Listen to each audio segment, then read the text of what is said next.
Welcome back to Pewdiepie. I'm Zui and I hope you enjoyed today's video. But before we get right into it, I'm obligated to remind you to click either the like or dislike button, commenting something down below, and of course sharing the video so more people can see and enjoy it. This is very important as it helps with the YouTube algorithm. I want you to know that your help is greatly appreciated. If you have any suggestions or ideas for a story, my Discord link is in my link tree that is down in the description, as well as my Patreon and Ko-fi for any donations you may want to send my way. Every cent counts. Anyways, I hope you enjoyed today's video. Frederick Fitzgerald Faz-Barrington III, heir of the Faz-Barrington Trade Company Empire, was a well-traveled demi-human bear. Attractive and well-loved, especially by his family. He had become a wandering bard.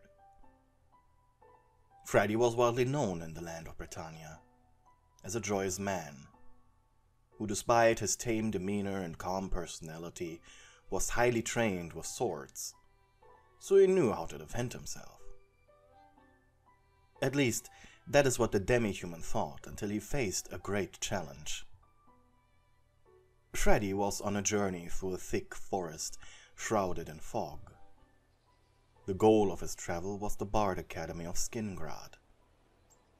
The city was in the center of Britannia, and its castle owned by a former knight now baron of the land surrounding it. It was on this road a bandit group blocked his path. 3 cutthroats dressed in light leather armor, wielding pitchforks and hammers. Their leader protected himself with a leather-bound wooden shield even.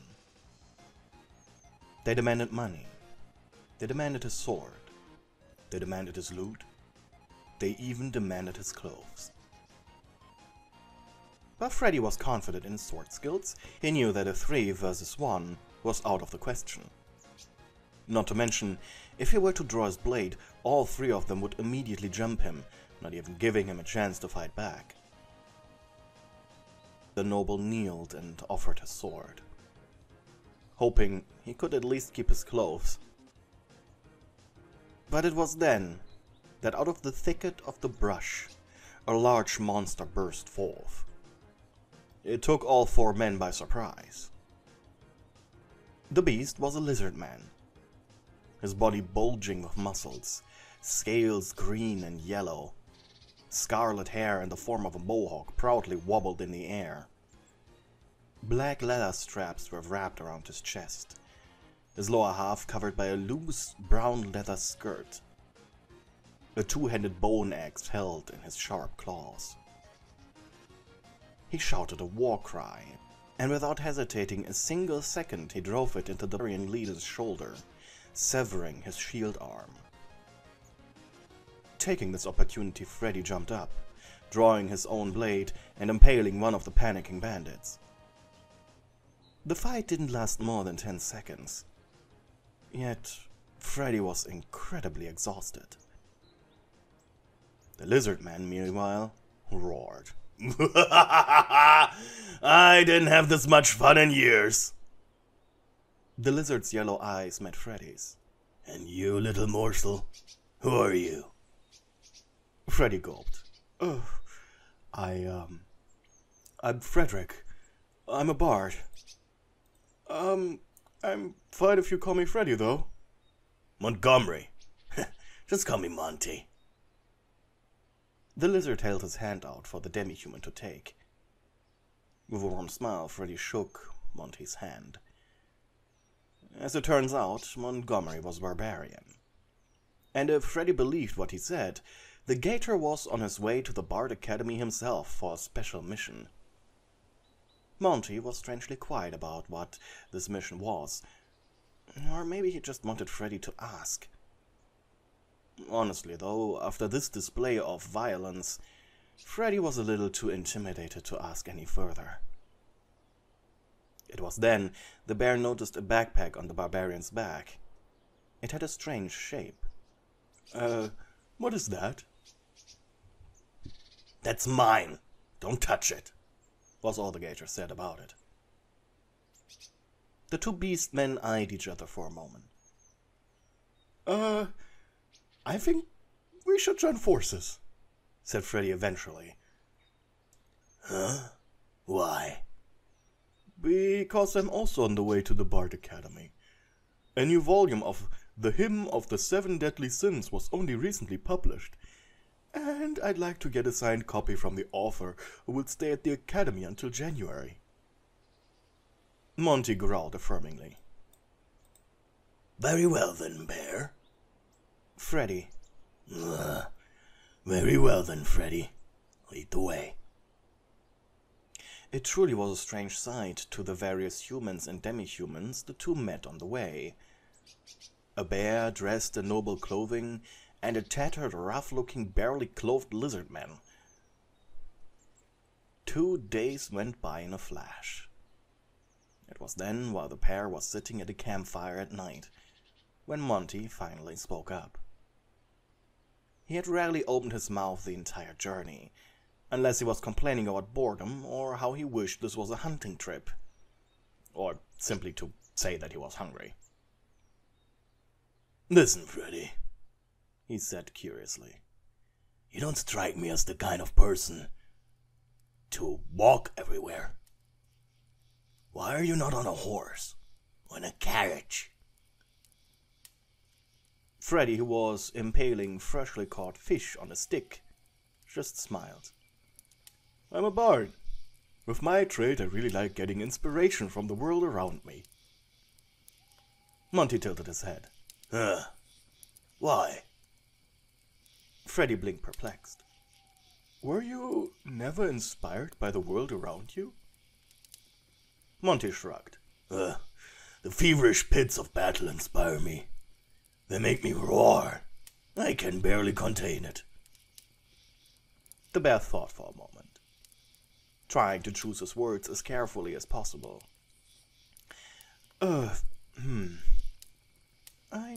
I think I know how to deal with this. Okay, now imagine the entire world is a large battle pit. Oh. And now think about all the battle cries you could let out from that. Freddy knew that barbarians had this unique magic that was entirely related to rhythm and spirit and war. That is why they screamed so much whenever they fought. It was akin to the strength spells of the Holy Knights, or the empowering potions of the Druids. So basically, you puny bards see the world like a fight. Or at least an equivalent to that. So you get inspired by boring little landscapes. Is that it? Freddy shrugged. Yeah, that's probably the closest we can put this. Monty huffed amused, before reaching behind himself and hooking a water skin from his belt. Want some? Freddy shook his head. He didn't really like the taste of water. Thanks to his nobility, he rarely drank it. It's filled with wine. Oh, I can never say no to wine. The two soon became drunk, and as Monty sighed, he was leaning back against a fallen log. Freddy soon spoke up. So, Monty, can you tell me what is in that bag of yours? The gator shrugged. Fine. He reached for the strangely shaped backpack. After unhooking the tooth that was holding it together, it was crudely crafted out of rough leather. He revealed a mandolin. Freddy's eyes widened. It was a beautiful instrument. Oh dear. Oh, may I? Asked Freddy as he held out his hand. Shrugging, the gator offered it to his friend. Just don't break it. It means a lot to me. The mandolin was wonderfully crafted and surprisingly heavy. Its wood was painted black, and artistic gold decoration adorned its neck and upper and lower bout. Elven runes were engraved into its sides. It's beautiful. Carefully he pulled the string. It produced a clear sound. It was perfectly tuned, right out of the box. Incredible. Can I have it back, please? Embarrassed, the bear returned the instrument. Why? Sorry, correct me if I'm wrong, but barbarians usually don't carry these things. Monty laughed. Ha ha ha ha! Well, that's why I'm going to the academy. I want to learn how to play it. Even though I don't understand the first thing about music. Freddy exhaled a little, disappointed. He was hoping Monty would ask him to learn the instrument. But then again, Freddy only had been tutored himself, and he never taught someone. Freddy blinked. How did you get this beautiful thing? Monty sighed, and the scales on his cheeks turned red. Didn't know if lizard men could blush, thought Freddy. Bear. Freddy, if I tell you, will you do me a favor in return? Or, better, do it first. Sure. Monty pulled out a bone dagger out of his belt and placed it between the two. What is this about? You're not gonna kill me, are you? The dagger was forged crudely out of metal, but its hilt was pure bone, maybe even ivory. It would fetch a pretty penny, especially to a collector. Don't be scared, little bear. This is a ritual blade. We barbarians use it to do our blood rites. Freddy leaned a little back from the gator as if that would protect him from whatever Monty was about to do. Quietly, his friend took the dagger and slit open his hand, blood slowly pouring from it. The cut was quite shallow. He then gave it to Freddy. Come on, do the same. Be a good friend. Freddy hesitated. I don't Just do it, you stupid bear, or else I won't tell you my secrets. Freddy sighed, and with a shaking hand he took the dagger's hilt. The other hand, idiot. Confused, Freddy switched hands and dragged the sharp edge over his furry hand. It doesn't hurt. It's sharp. Of course it doesn't hurt. Now shake my hand. Come on, we don't have all night. Freddy furrowed his brows. What? That's... Wait, that's really unhygienic, and Freddy could feel he was disrespecting his friend and his culture. Sorry. Fine. Here you go. Freddy took Monty's hand in his. The bear could practically feel their blood mixing in his palm. It was warm and strangely intimate. His breath hitched. Without letting go, Monty began to speak. Blood, brother, he said. This instrument was given to me by a friend. His name was Foxworth. I just call him Foxy, easier to pronounce. Monty's grip tightened around Freddy's, yet it still felt strangely gentle. Something the bear didn't think the barbarian was capable of.